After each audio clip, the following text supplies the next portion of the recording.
It's August 19th, everybody. Welcome back to the video. Hope you're doing great wherever you're tuning in from today. Here's what we're covering.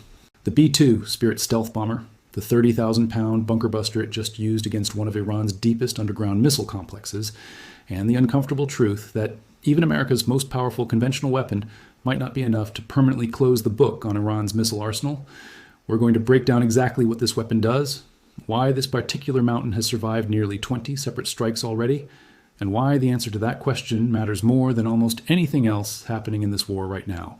Before we get into all of that, stick around, because about 3/4 of the way through the video we're heading over to the Global Desk Roundup, and Ukraine just took out a missile fuel production facility deep inside Russian territory. So stay tuned for that. Let's start with the weapon itself, because understanding what a GBU-57 actually is tells you almost everything you need to know about why this particular target category has become such a defining piece of this entire war. The GBU-57 Massive Ordnance Penetrator weighs 30,000 pounds. And there's exactly one aircraft in the entire American arsenal that can carry it into combat, the B-2 Spirit stealth bomber. Not the F-35, not the F-15E, not any of the fighters we've talked about extensively on this channel. Just the B-2, a flying wing bomber that costs somewhere in the neighborhood of $2 billion per airframe, built specifically to slip past even the most advanced air defense networks completely undetected, fly a mission profile that can stretch beyond 37 hours round trip, using aerial refueling, all launched straight out of Whiteman Air Force Base in Missouri without needing a single regional airbase to make it happen. Once that weapon leaves the bomb bay, it doesn't rely on an explosive charge to do the heavy lifting on the way down. It relies on gravity and a high-performance steel alloy casing engineered to physically slice through up to 200 feet of earth and reinforced concrete before an advanced smart fuse finally triggers detonation, timed precisely to go off only once the weapon has actually breached the hollow chamber underneath. That's not a bomb in the conventional sense people usually picture. That's closer to a purpose-built battering ram with a warhead attached, designed from the ground up to solve one very specific problem: hardened underground targets that laugh off basically every other munition in the American inventory. And Iran has spent years building exactly the kind of target this weapon exists to defeat. This is the part of the story that I think gets lost in a lot of the surface-level coverage of this war.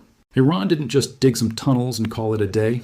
With assistance that U.S. intelligence assessments have tied back to North Korea, Iran constructed what analysts have started calling missile cities, sprawling underground complexes carved directly into mountains across the country, engineered specifically to store ballistic missiles and shelter transporter erector launcher vehicles, the mobile rigs that actually raise a missile into firing position and launch it, all completely protected from air attack, until the moment they need to roll out and fire.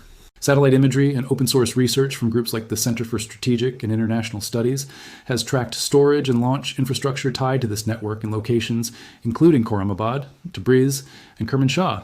And that's almost certainly not a complete list, just the pieces analysts have been able to confirm from the outside looking in.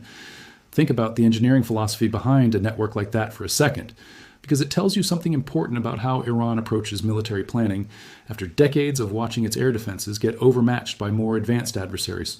If you know your fighter jets and your air defense systems can't reliably keep American or Israeli aircraft out of your airspace, and this war has proven that assumption correct more than once already, the next best option is denying the enemy the ability to actually finish the job once they arrive. You don't need invincible air defenses if your most valuable assets are sitting hundreds of meters under solid granite. That's not a backup plan. That's the entire plan, built patiently over the better part of a decade with outside expertise specifically chosen because North Korea has more practical real-world experience, building tunnel infrastructure designed to survive American air power than almost anyone else on the planet, given its own decades-long history of doing exactly that along its own heavily fortified border. One of the most extreme examples of this entire approach is the underground base near Yazd, buried roughly 500 meters over 1,600 feet deep inside a mountain in central Iran. That's not a bunker in any normal sense of the word. That's closer to a subterranean fortress. And the specific detail that makes it genuinely difficult to crack isn't just the depth, it's what the mountain itself is made of. The facility is carved into Shirkuh granite, one of the hardest naturally occurring rock formations on the planet, capable of withstanding pressure loads that leave conventional building materials completely outmatched. Engineers didn't pick that location by accident. They picked a mountain that was already doing half the defensive work before a single ton of concrete ever got poured. Iran isn't the only country to have made this exact calculation either, which is worth keeping in mind for context. Hezbollah, with direct Iranian backing, spent years building a comparable underground precision-guided missile production facility inside a mountain in Masyaf, Syria, protected by one of the densest concentrations of air defenses in the entire country outside Damascus itself, before Israeli special forces eventually raided and destroyed it directly on the ground, rather than trying to bomb their way through the mountain above it. That example alone tells you something important, that sometimes the actual solution to an underground fortress problem isn't a bigger bomb at all. It's accepting that air power has limits and putting people on the ground instead, an option that carries an entirely different risk calculus than anything a B-2 crew ever has to consider from 30,000 feet. So when you combine a facility buried that deep inside rock, that hard, you start to understand why this fight over Iran's underground missile infrastructure has dragged on for months instead of getting resolved in a single dramatic strike, the way people might expect from watching how quickly the nuclear sites got handled last year. Take the Soffeh Mountain missile complex south of Isfahan as the clearest example of just how stubborn this problem has turned out to be. That site became one of the most heavily bombed locations of the entire war, hit by B-2 Spirit and B-52 Stratofortress aircraft nearly 20 separate times, targeting entrances, storage chambers, launch infrastructure, and buried logistics corridors over and over across the course of sustained high-intensity operations. And residents living near the mountain have described the same routine playing out night after night, watching the mountain get bombed, watching smoke rise into the sky, and then waking up the next morning to see missiles being launched from those exact same slopes regardless. Each GBU-57 used in that kind of sustained campaign reportedly costs several $million, which means a bombardment effort at that scale across a single mountain complex could easily run into the hundreds of millions of dollars once you add it all up. An enormous expenditure against a target that, by most accounts, kept functioning anyway.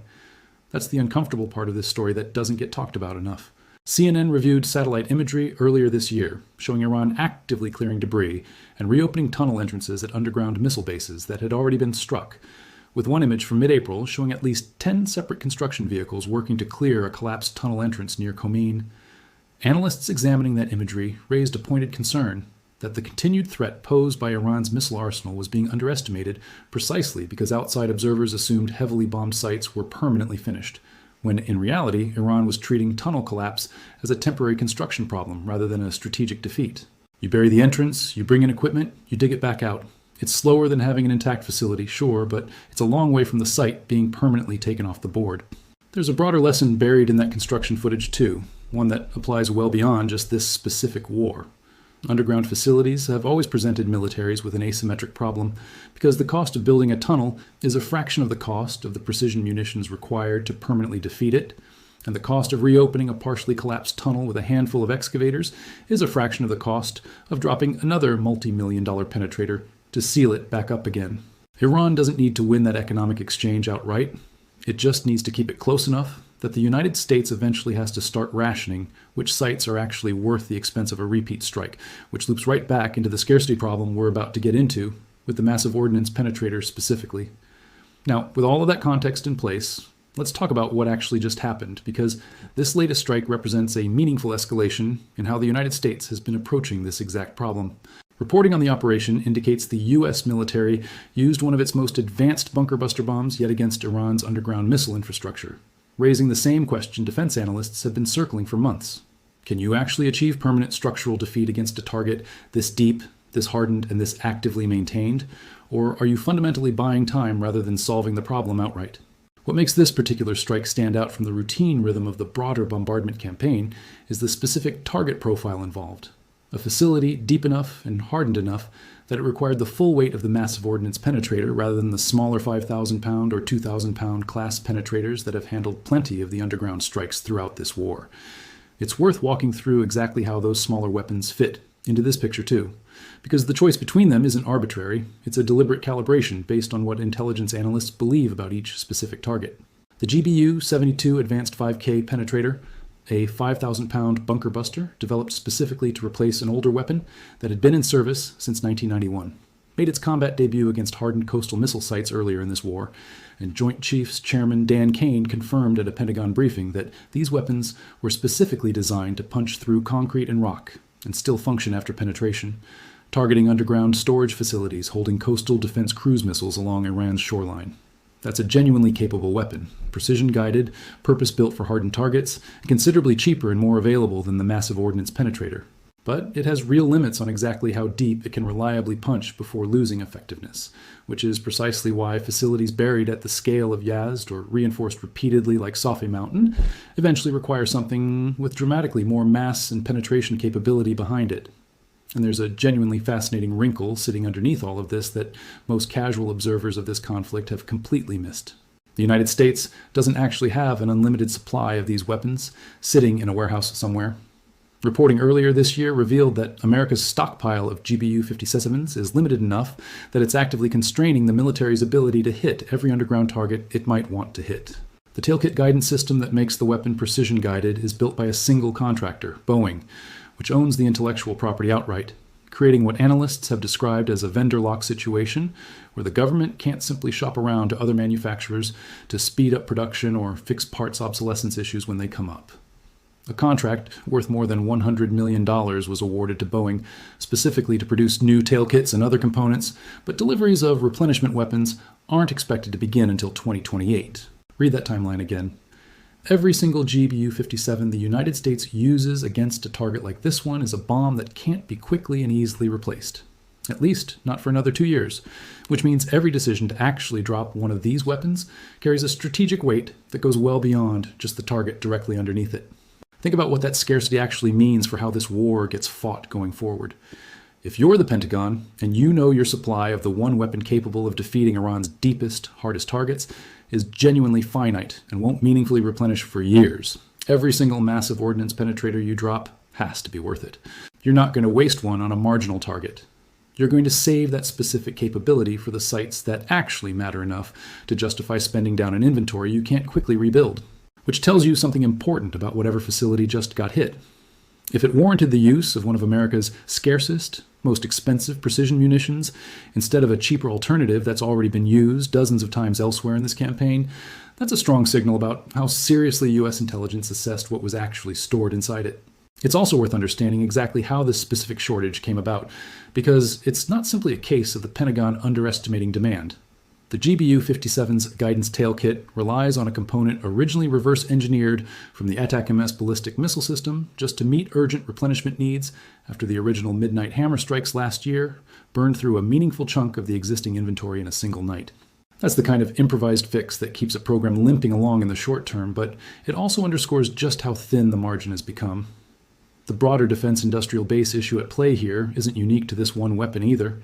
It reflects a pattern that's been building across the entire American defense sector for decades.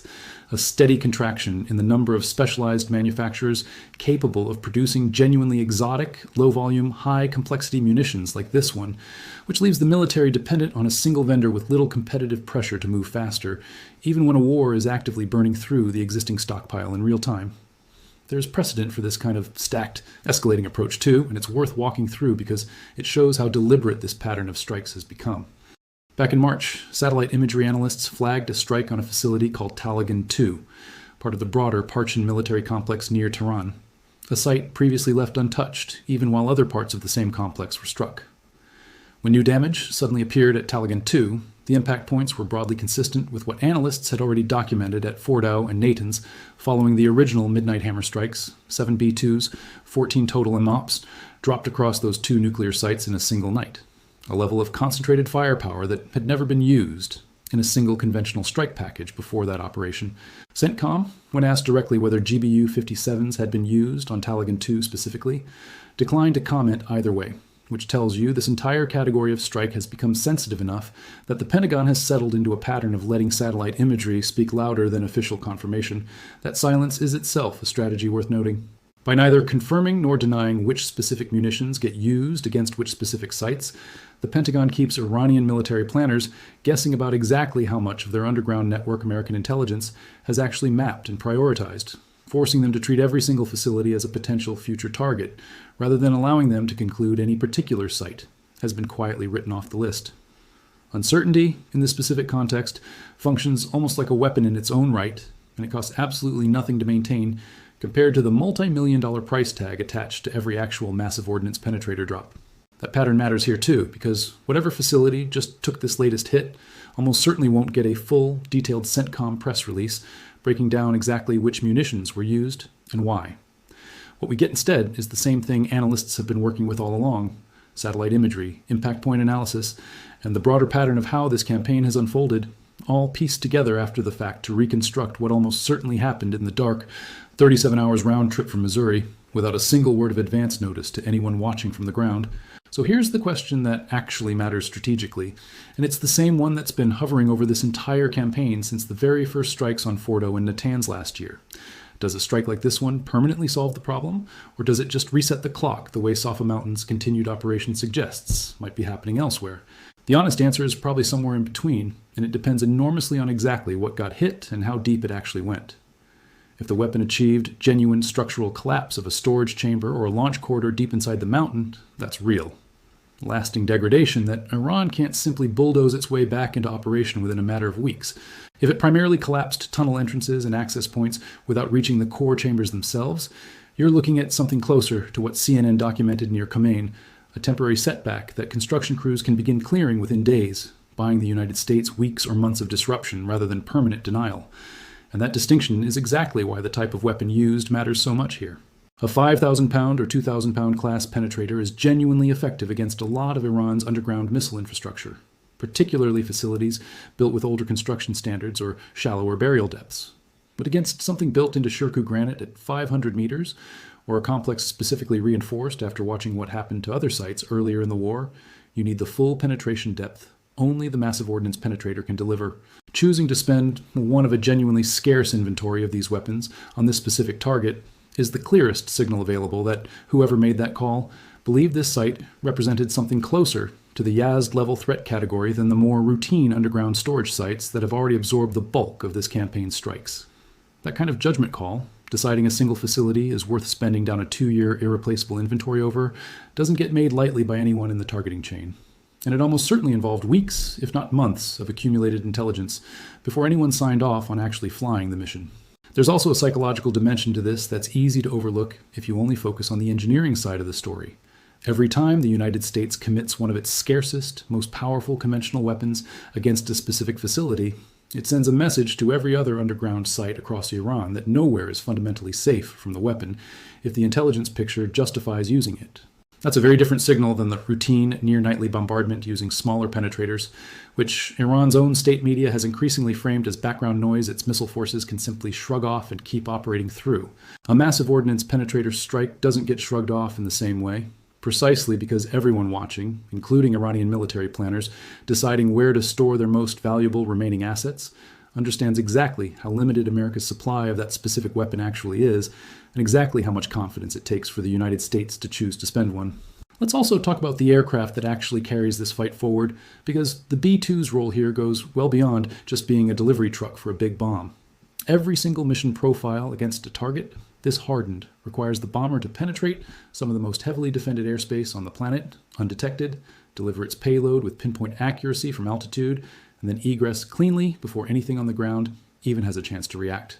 During the original Midnight Hammer operation, that meant 7 B-2s flying in coordination, supported by decoy aircraft and fighter escorts clearing the airspace ahead of them, plus a submarine launching more than 24 Tomahawk cruise missiles at a separate target simultaneously, all timed to overwhelm Iranian air defenses and intelligence processing capacity at the exact same moment. That's not a single aircraft sneaking in under cover of darkness. That's an entire orchestrated strike package, and every time this exact playbook gets run again against a new underground target, it represents one of the most complex, resource-intensive operations the United States military is capable of executing, which is yet another reason these strikes don't happen casually or often. If you're finding this breakdown useful, go ahead and drop a like on the video.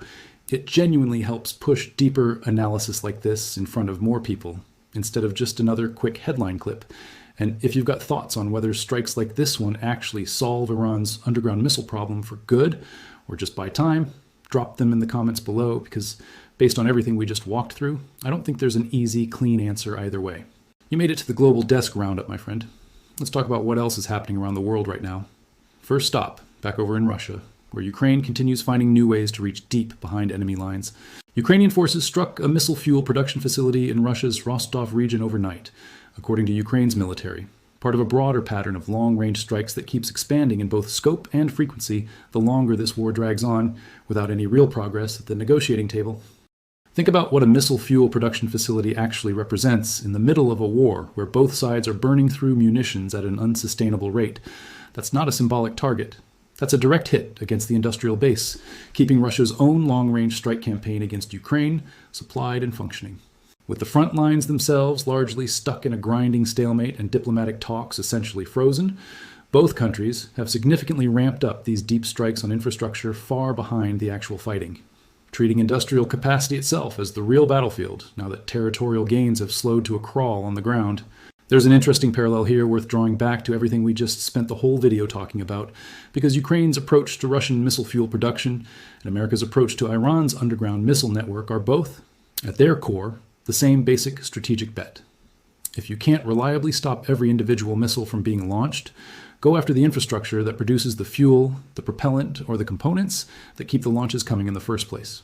It's a slower, less flashy form of warfare than a single dramatic strike, but over months and years, it's often the approach that actually degrades an adversary's sustained capability rather than just producing a satisfying headline for a single news cycle. Second stop, over in the Baltic region, where a NATO training exercise took a tragic turn. 4 participants died during Baltic Shield 2026, a major NATO exercise being conducted in southern Latvia, according to reports out of the region. Details on the exact circumstances remain limited, but the incident is a sobering reminder that even routine training exercises designed to prepare alliance forces for exactly the kind of contingency scenarios we've discussed on this channel involving Russian aggression toward NATO's eastern flank carry real, serious risk that doesn't disappear just because the exercise itself isn't a live combat operation. Baltic Shield has been one of the larger coordinated NATO training efforts this year, specifically focused on rehearsing rapid response scenarios across the Baltic states. And a loss of life during that kind of exercise tends to prompt exactly the kind of safety review and procedural scrutiny you'd expect from any alliance serious about learning from a tragedy, rather than just moving past it. It's worth remembering, too, that exercises of this scale carry real operational value precisely because they're designed to simulate the chaos and complexity of an actual crisis as closely as possible, moving large numbers of troops, vehicles, and equipment across unfamiliar terrain under realistic time pressure. That realism is exactly what makes these exercises valuable for genuine readiness, and it's also exactly what makes them inherently more dangerous than a purely theoretical planning session conducted safely behind a desk. NATO has leaned harder into large-scale, high-tempo exercises across its eastern flank throughout this year specifically because alliance planners have grown increasingly concerned about Russia's own posture along that same border. And incidents like this one, however tragic, tend to reinforce rather than diminish that broader institutional push towards sustained, realistic readiness training. That's the roundup for today. Now let's put the pieces together, because I think this one connects in a pretty important way once you step back and look at the bigger picture. Both of these stories, on the surface, look completely disconnected from the underground missile fight we just spent most of tonight walking through. But they're really not. Every one of them is ultimately a story about the same underlying dynamic, industrial capacity, and hardened infrastructure quietly becoming the actual center of gravity in modern warfare, more so than any single dramatic strike or battlefield maneuver. Ukraine isn't trying to win this war city block by city block anymore. It's trying to strangle the factories and fuel plants that keep Russia's missile campaign running.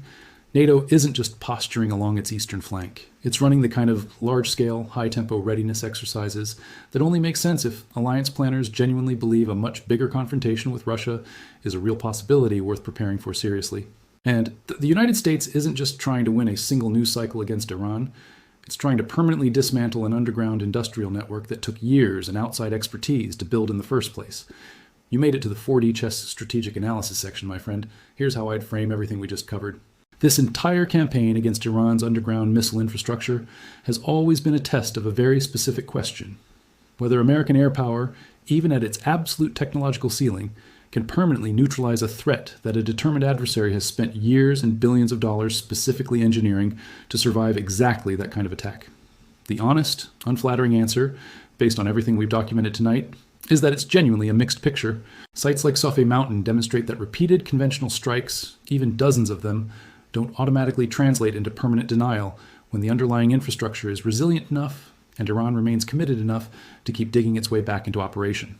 But strikes using the full weight of the Massive Ordnance Penetrator against the deepest, hardest targets represent something categorically different, a level of structural defeat that reopening with a handful of construction vehicles simply can't undo the way it apparently can against shallower, less reinforced sites. And that scarcity issue we talked about earlier isn't a minor footnote here. It's arguably the most important strategic constraint shaping this entire phase of the war. The United States effectively cannot afford to treat the Massive Ordnance Penetrator as an unlimited resource, which means every underground missile mountain Iran has built forces American planners into an increasingly difficult triage decision. which sites represent enough of a threat to justify spending down an irreplaceable inventory, and which sites get left to the routine, repeatable bombardment campaign that Soffeh Mountain has already proven Iran can simply absorb and rebuild from. That's not a comfortable strategic position for the side that's supposed to hold overwhelming military superiority, and it's exactly the kind of vulnerability that a patient, well-resourced adversary with North Korean tunnel-building expertise and years of advanced planning was always going to be capable of exploiting. There's one more layer worth sitting with before we close out, because I think it's the piece that actually determines how this entire chapter of the war gets remembered. Wars against hardened, buried infrastructure rarely end with a single dramatic strike that closes the book cleanly, no matter how satisfying that outcome would be for anyone watching from the outside. They tend to end through attrition, a slow, grinding process where one side gradually runs out of sites worth defending or worth rebuilding, while the other side gradually runs out of the specific tools needed to keep closing them down. Right now, both of those clocks are ticking simultaneously in this specific fight over Iran's underground missile network. Iran's construction crews racing to reopen what gets buried, and America's GBU-57 inventory racing against a 2028 replenishment timeline that isn't getting any closer, no matter how urgently this particular mountain needed to be hit tonight. Whichever clock runs out first is probably going to end up determining how this specific piece of the war actually concludes, far more than any single headline about a single strike ever could. What do you all think? Does a strike like this one actually change the trajectory of Iran's missile threat, or does the Soffeh Mountain pattern suggest we'll be having this exact same conversation again in a few months about a different mountain? Let me know down in the comments. I want to hear where you land on this one. If you made it this far, go ahead and hit subscribe if you haven't yet. It genuinely helps a channel like this one keep putting together the kind of deep dive breakdowns you're not going to find in a quick headline scroll. And share this with anyone you know who's been trying to actually understand how this underground missile fight has been playing out instead of just catching the occasional clip about it. Thanks so much for watching, everybody, and I'll see you in the next one.